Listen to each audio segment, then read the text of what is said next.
Muita gente sonha em trabalhar por conta própria. Compra produtos para revender, monta uma loja em casa, vende comida em carrinhos na rua, abre um salão de beleza, por exemplo. Mas para o empreendimento dar certo é preciso ter alguns cuidados. E é sobre esse assunto que a gente conversa agora com o Master Coach e consultor organizacional, o Egman Bezerra. Muito boa tarde, Egman, seja bem-vindo mais uma vez ao ABTV Primeira Edição. Qual é o primeiro passo para ser aí um empreendedor de sucesso? Naquelas pequenas atividades, né, para iniciar.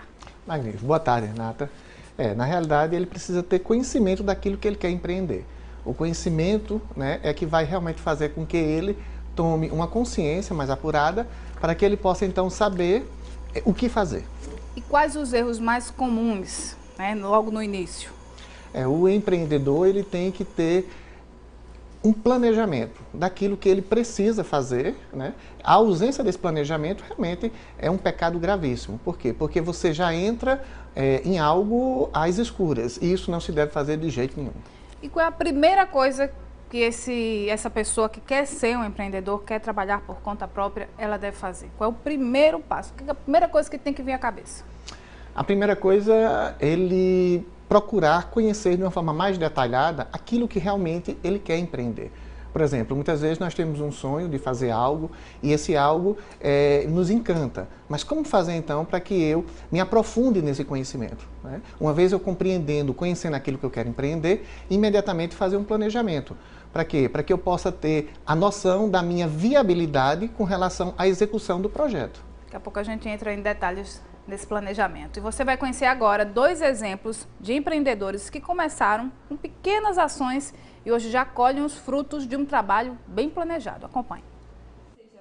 Érica e Perla se conhecem há 10 anos. Eram funcionárias da mesma clínica e se tornaram amigas. As duas tinham um sonho em comum, montar a própria empresa, e encontraram uma na outra o incentivo para isso. A gente já tinha adquirido um grau de maturidade, a gente já tinha divulgado o nosso trabalho, a nossa competência. Então, quando você abre uma empresa que as pessoas conhecem o seu trabalho, conhecem a sua competência, então fica mais fácil dessa empresa andar bem. A clínica de fisioterapia atende em média 20 pacientes por mês e também oferece outros serviços. No Pilates, são 130 alunos matriculados. As sócias têm 3 funcionárias. A gente sempre começou com Pilates, terapia manual e fisioterapia. E ao longo do tempo, hoje a gente já tem um trabalho de estética, a gente tem um trabalho de yoga e de nutrição. Apesar de novo, Felipe também pode se considerar um empreendedor bem-sucedido.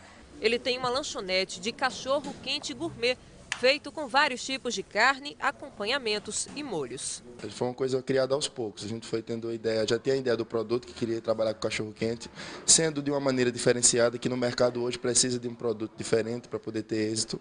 E aí a gente pensou no cachorro-quente, foi criando a ideia dos molhos e tal. Foi uma ideia meio criada aos poucos. Aos pouquinhos foi se construindo, então a gente concretizou essa ideia e formou o produto. A decoração do espaço tem um estilo mais retrô e remete muito às lanchonetes americanas. O negócio surgiu em 2013. Hoje o empresário já tem 2 lojas e 10 funcionários. A gente começou bem menor do que a gente é hoje, só que à medida que foi aumentando a demanda, foi aumentando os comentários do pessoal, todo mundo pedindo mais espaço, e aí a gente foi aos pouquinhos e aumentou o nosso ambiente. Tá aí, histórias de sucesso. Egman, a gente viu no início dessa reportagem um exemplo de sociedade, lá na clínica de Pilates. Se optar por essa opção de sociedade, o que é que deve ser levado em conta? A gente sabe que muita gente é amigo, então vai dar tudo certo. Às vezes não é assim, né? Magnífico. Numa sociedade tem que ter conhecimento da função de cada um.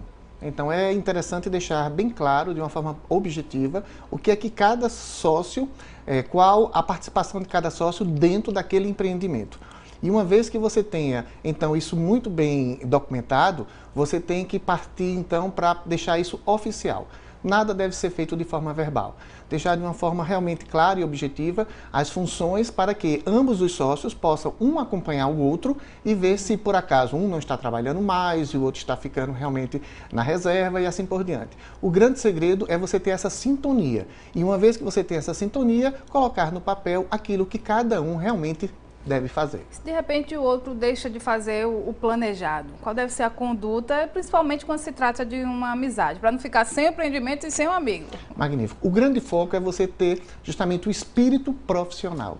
Nunca misturar o processo da amizade ou do parentesco dentro da sua área profissional. O que cada um deve fazer é justamente compreender que uma vez que eu estou visualizando o meu sócio no negócio, é um negócio. Então, as cobranças têm que ser realmente de âmbito profissional.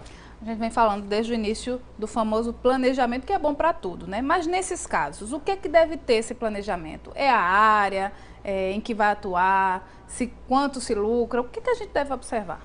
O planejamento ele é perfeito. Por quê? Porque tudo isso se visualiza de uma forma antecipada. Então, se porventura eu pretendo abrir um negócio, eu preciso compreender em primeiro plano esse negócio. Esse negócio, será que a localização dele teria um local ou não faria tanta questão? Nesse negócio, quanto é que nós vamos precisar investir? Certo? O que é que eu preciso ter a nível, vou precisar contratar colaboradores, funcionários para poder me auxiliar? Qual seria o perfil de cada colaborador? E assim por diante. Por quê? Porque o planejamento, ele antecipa, faz com que o empreendedor consiga visualizar o negócio antes mesmo dele montar. E aí você avalia o quê? Os pontos positivos, os pontos negativos, as falhas, os erros e o plano B, que eu posteriormente talvez precise ter. A gente dá mais uma pausa, Wegman, porque se o pequeno empreendedor for abrir a empresa em casa, por exemplo, quais são as principais orientações? A gente separou uma arte para mostrar alguns pontos negativos e positivos. Veja. Começando pelos pontos positivos: redução de custos com aluguel, transporte e alimentação na rua, possibilidade de escolher os horários de trabalho, estar mais próximo à família para almoçar e jantar, com ganhos para a qualidade de vida. Já os pontos negativos são misturar vida doméstica e trabalho, principalmente em relação às contas, falta de disciplina com horários e compromissos, dividir o mesmo espaço para receber clientes e fornecedores, assim como para armazenar produtos. Wegman, a gente viu em outras oportunidades em que você esteve aqui no estúdio, a questão de quem opta por fazer o empreendimento que ele funcione dentro da própria casa. Muita gente ainda tem dúvida sobre essa organização. O que a gente deve fazer se a gente for trabalhar em casa para que o negócio dê certo? Magnífico. Foco profissional. Eu preciso compreender que se eu estou dentro da minha residência, aquele ambiente que é um ambiente de trabalho, ele tem que ser visto como um ambiente de trabalho. Os meus horários têm que estar muito bem cronometrados, eu tenho que ter um cronograma onde eu sei a hora que eu vou abrir o meu negócio, a hora que eu vou fechar, a hora que eu vou para o meu almoço, o meu descanso, a hora que eu vou retornar. Então, se você não tiver este foco, observando o seu negócio, mesmo dentro da sua residência, como uma profissão, é melhor não abrir. Por quê? Porque realmente, infelizmente, tem uma tendência muito forte de dar errado. É quando você dispensa a atenção para um filho, para um parente e tudo mais. O que é que acontece? Você perde seu foco. Eu preciso compreender, então, que mesmo estando na minha casa, eu tenho que ter um argumento profissional para mim mesmo. Tá certo. E você está pensando em se tornar um empreendedor? Então não esqueça de se cadastrar no Microempreendedor Individual, o MEI. É importante começar na legalidade e ter acesso a várias vantagens. Não é isso mesmo? Magno Endel, uma ótima tarde para você. Boa tarde, Renata. Boa tarde a você que acompanha o ABTV primeira edição. E se você que está em casa está pensando em empreender, esse local aqui, que é o Sebrae, é onde tem essas orientações para que você possa começar o seu empreendimento muito bem, inclusive na legalidade. Sobre esse assunto, nós vamos falar agora com o representante daqui do Sebrae, que é o Wellington Marinho, e a Renata acabou falando ali sobre o microempreendedor individual, que é um plano que muita gente tem aderido e que realmente é muito importante para você começar na legalidade, né? Fala um pouco mais sobre os benefícios que quem adere ao microempreendedor individual tem. O microempreendedor individual é aquele empreendimento que tem um faturamento anual de até R$60 mil e que você, sem custo, sem burocracia, você consegue ter um CNPJ, inscrição estadual. É importante também que você vai ter a proteção da Previdência Social, pagando um valor que é 5% alíquota do INSS, bem abaixo dos 11% que se cobra de INSS para o trabalhador autônomo, aquele que não é microempreendedor individual. É muito difícil o procedimento para se tornar um microempreendedor individual ou não? As pessoas devem vir aqui, trazer quais tipos de documentos? Não é fácil, não tem burocracia. Tanto o Sebrae como seus parceiros têm palestras regulares que dão as orientações necessárias, porque tem os benefícios, mas eventualmente pode ter algum malefício, né? Por exemplo, aquela pessoa que está com alguma aposentadoria por invalidez, ou ela é beneficiária do Bolsa Família, tem algum benefício de prestação continuada, ela precisa fazer uma análise da viabilidade ou não de se formalizar como microempreendedor individual. Por exemplo, aquela pessoa que tem carteira assinada, ela pode ser microempreendedor individual. Agora, estando atenta ao fato de que se vier a perder o emprego, ela não vai ter direito ao seguro-desemprego. Agora, o Renato estava comentando com a gente que é importante começar na legalidade. Quem está querendo empreender, o primeiro passo geralmente pode ser esse, o microempreendedor individual. Agora, depois disso também, há muitos microempreendedores que acabam evoluindo e entrando em outros planos também, né? Isso pode acontecer? Sair do microempreendedor individual é um problema maravilhoso, sinal de que está crescendo, né? E ele ainda vai continuar no universo da micro e pequena empresa. Como eu falei, o faturamento anual é de até 60 mil. Se passar de 60 mil, esse problema maravilhoso, ele ainda vai estar no universo da micro e pequena empresa, que chega até 3 milhões e 600 mil reais ano.